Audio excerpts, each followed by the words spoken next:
everyone. So I work at a robotics startup with my partner here. My name is Mike, by the way. And we've been building Linux-based robots for a while using like Raspberry Pis and Beetle boards. And we didn't really like how they worked. There was always some weird issue with it, like the wiring was a hassle. So we actually built a custom board. The main feature that I like to talk about is that you can hook up a battery directly to it, and it'll power any Arduinos that you want to hook up to it also. They run off of an I2C connection. So the board can actually support up to 30 amps. So to demonstrate it, we actually have a hexapod running the custom board on it. And so we can show it later on and afterward. But it's got about 18 servos on it, and it can run the whole thing. So, but the other things are like we have a audio in, audio out port. So if you hook up a mic or a speaker, you can do voice recognition if you want. There's a USB port, so you can hook up a webcam or a USB Wi-Fi dongle. It's also got a built-in camera port, so if you have like a camera module that's compatible with the Beagle board, you can run it on this. And it's actually got the same processor as the Beagle board, so it's got DM3730 on it. So, if you wanted to like do some computer vision stuff, you can tap into the built-in DSP core on it, and it boots up off of a micro SD card. So, we actually built a custom Linux distribution that kind of has all the hardware drivers built into it already. So you don't have to worry about getting a Wi-Fi dongle. Working with the robot just kind of works. So, later on, I'd love to hear what you guys think of it and, if it'd be useful to you. So, that's about it. Thanks. Okay.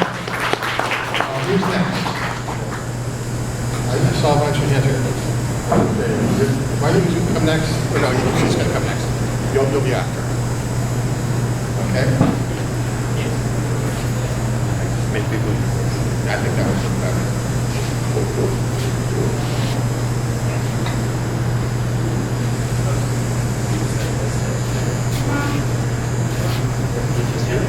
Yeah, just me.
Okay, so we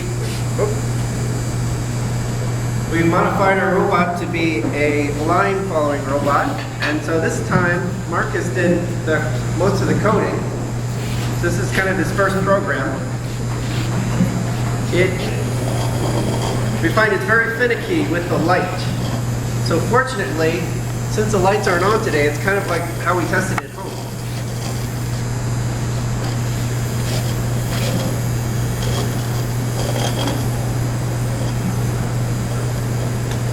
That's all for now.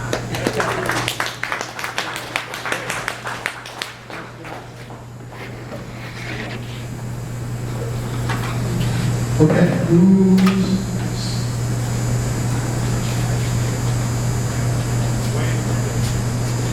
Okay, who's going to be after him?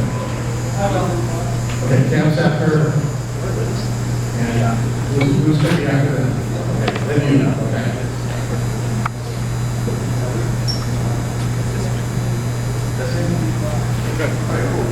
So I'm working on a lot of budget robots. So like my goal is eventually to get all the pieces under $25 to build something like this. So my students at Visitation Valley and I were in the middle school. We actually made 8 versions of these earlier today. And all it does right now, because it doesn't have a Raspberry Pi connected to it, it will go back and forth. Actually, I think it'll go this way first. It runs off of a single 9-volt battery, and yeah, although yeah, I should use AA's as robots. Okay, cool. Very good.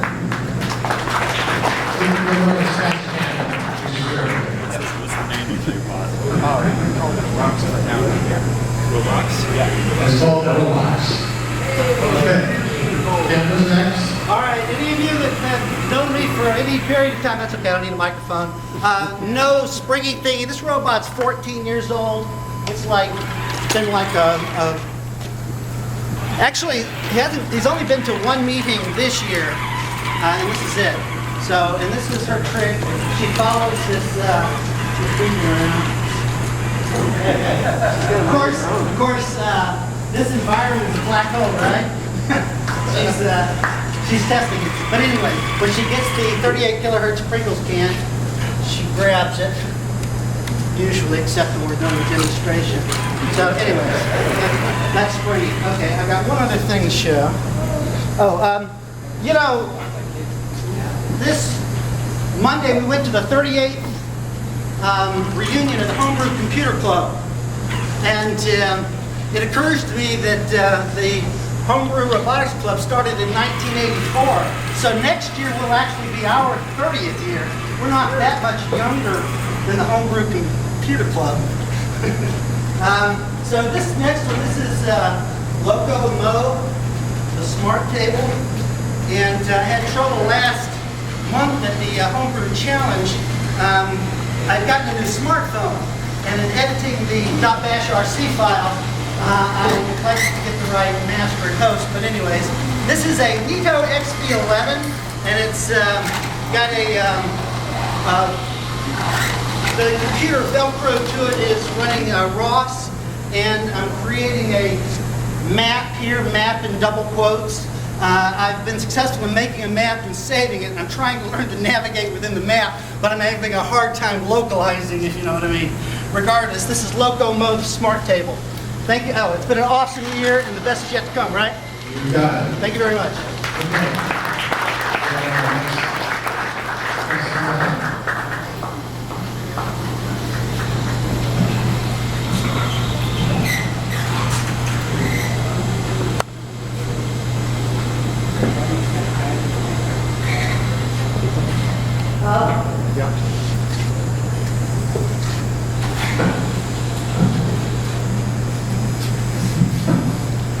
My name is Maxine, and I've been going to the latest PR2 Light meetings at Alan's house every Saturday. And when I went there, Alan told me that we needed to work on Nito instead of Vertibot, because Nito has LiDAR and in itself is pretty much like a Vertibot. So I have this Servo magazine here with an article by one of our club members, Boris. So this is based on Ross Electric, but we had Ross Moody installed. So, but I still continue to do the instructions. And after an hour of work, I had phase 2 running. And it's working. And so then we wanted to attach the notebook on top of the robot.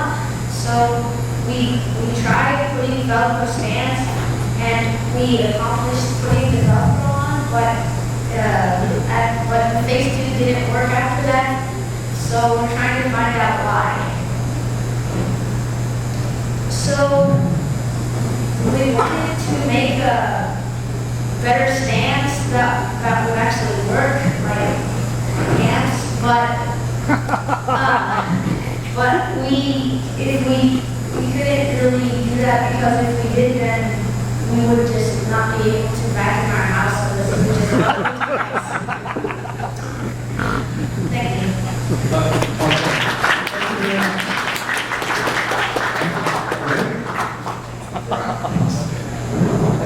Choices you have to make, Maxim. Clean house or hacking. You keep working on them. We'll get it going.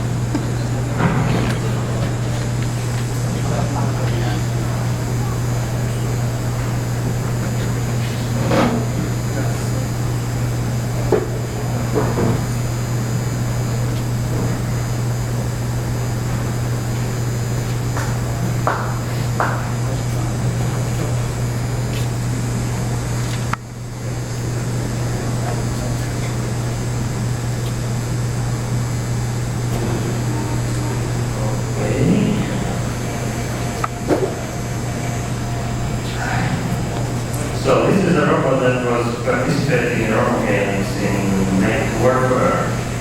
But since we here have this warfare challenge and decided that I need to do something about it.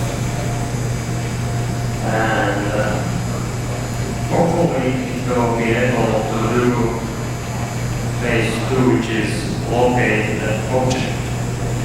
This is the object, donated by the daughter.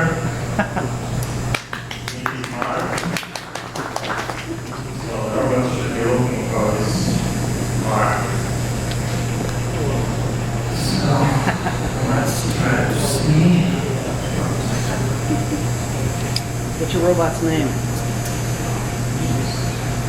The robot's name is HD2.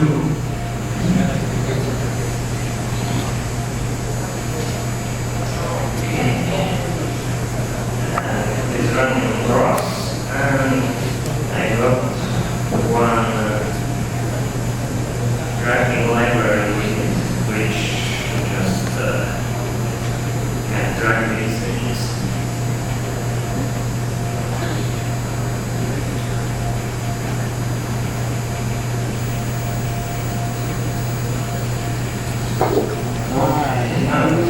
Walking, and we can plant the object somewhere.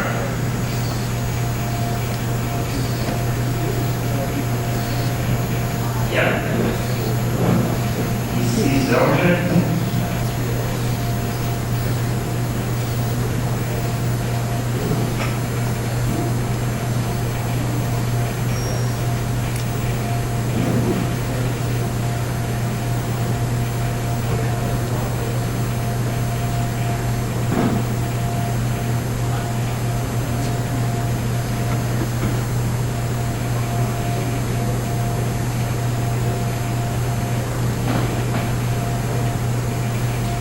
Okay, he thinks he found it. Phase 2 of the floor box challenge? That's phase 2 of the floor box challenge. Yes, it is. Nice. It's just a few lines of code that shooting. Yeah. You have to fetch it, not shoot it. Yeah, that was a challenge. I'm a big fan of fiducials. See more and more of them around, and I've seen at least 2 mounted. There's one back there, there's one on the wall on the way to that one. So, okay. Now this is, let these folks talk about it, but look at those servos.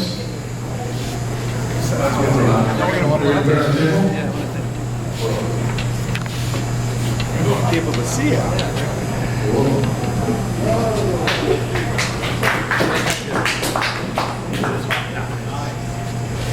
I'm just a muscle. I know.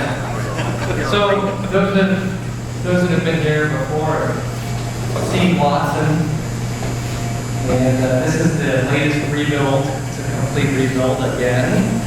So this is about the 5th rebuild.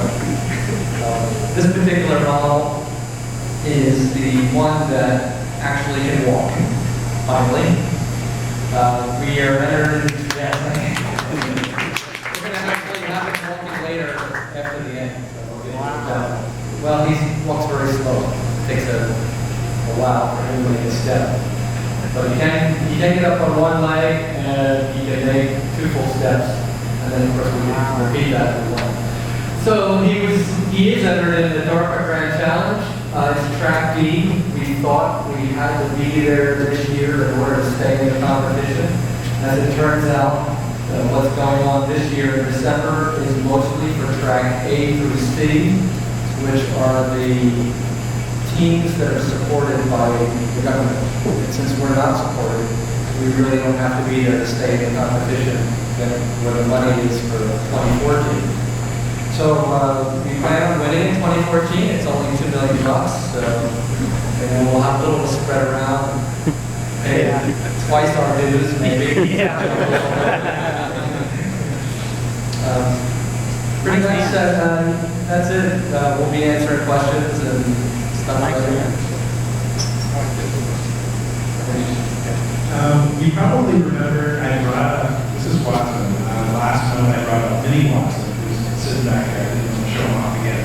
But we finally got him walking and dancing and doing nothing. So we are going to be doing a Kickstarter. So if anybody here is interested in getting their own Mini Watson, the beauty of it is it was designed to be a software development kit for this guy. We want to encourage people to be able to program something that will work on your little robot and also will work on this guy. So maybe we can work out some sort of thing where we can give the HBRC members a discount. So we'll encourage, now that we have a new fiscal year, to get more members.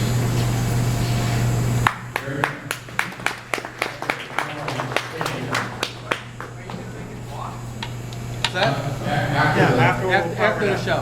After the presentation. Presentation. Now, speaking of which, we have any last show and tell. Okay, show and tell's closed. Okay, we're going to take a 5-minute break. This allows the presenters to do their setup. Other people can go take the dash to the restroom. And then, but after 5 minutes, come back here for a great presentation, okay?